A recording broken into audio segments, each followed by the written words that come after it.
Shalom everybody, hope you're doing well. Blessings from the land of Israel, hope your week was great, getting ready for another Shabbat in the world.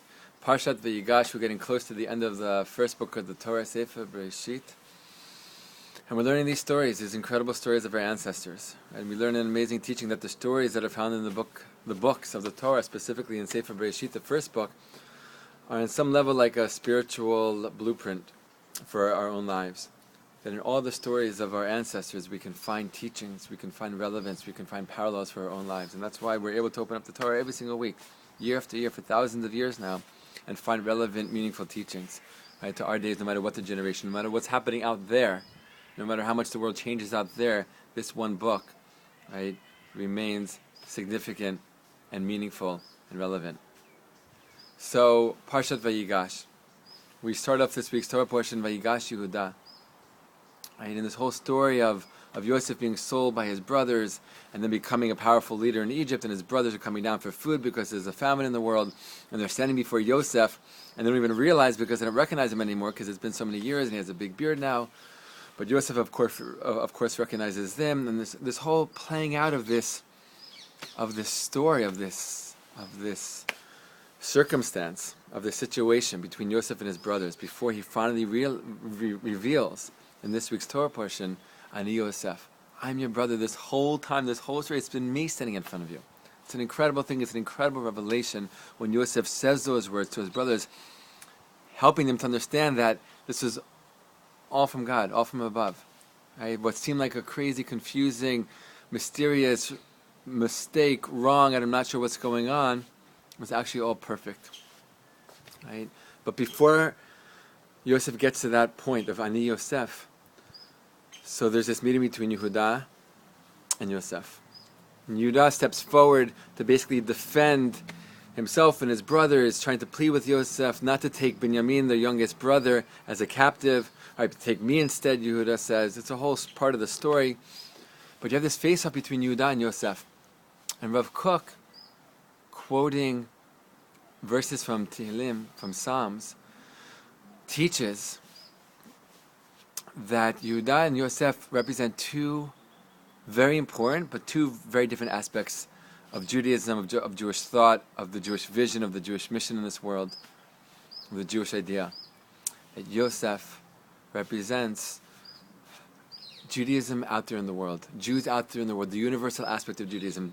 Yosef was living for years in Mitzrayim, in a foreign culture. And he kept strong. He kept himself as himself. And this is an aspect of a Jew in the world being able to be a solid, strong Jew, and at the same time, simultaneously being able to be out there in the world, right? Among other people, among other cultures, as a voice, as a light, as a representative of the Torah and the Jewish people and the Jewish vision for this world. On the other side, Yehuda represents the inner aspect of the Jewish people, the aspect that's within the Jewish community, all about keeping the Torah strong within our community, right? About focusing inside and not so much on the outside. So we have Yosef focusing on the outside. I can still keep the Torah strong, I can still keep my Jewish identity strong, but I can still be in the world. And Yehuda is this aspect that, no, I'm staying inside. I'm not really interested in what's out there. And these two different ways of being come together, they meet, they have a mifgash, right? Vayigash.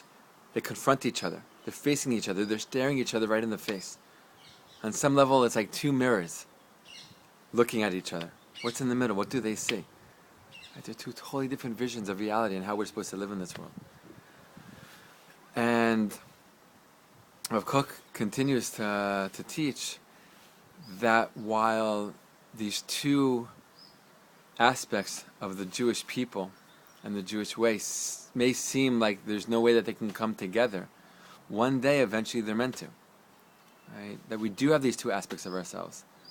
And if you look at Jewish history, it's been hard sometimes when Jews want to kind of step out into that universal world and be amongst the cultures of the world. It's a challenge. It's not impossible, but historically it's definitely been a challenge. And the result typically has been assimilation and losing of the Jewish way. Right? And then there's the historic reality of staying inside and kind of like the insular the disconnected, I'm just in here, right? And while sometimes that's necessary for protection, it doesn't exactly fulfill the entire Jewish vision of what we're doing here. Right? But Rav Kook teaches that when Yaakov comes down to Egypt and he meets Yosef, right, and Yosef hugs him and cries on his shoulders, and the verses say that Yaakov doesn't kiss him and cry. So what's going on? So Midrash teaches us that Yaakov is saying the Shema at that time.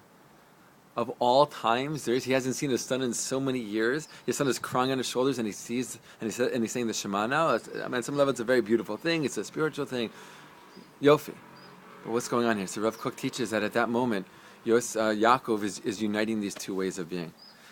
Shema Yisrael, listen Yisrael, I have a very important message for you. This is the deepest message of what we're doing here in this world. Hashem Elokeinu, Hashem Echad. And we learn that those words, Hashem is our God, Hashem is one. Right? Listen up, Israel, Hashem is our God, Hashem is one.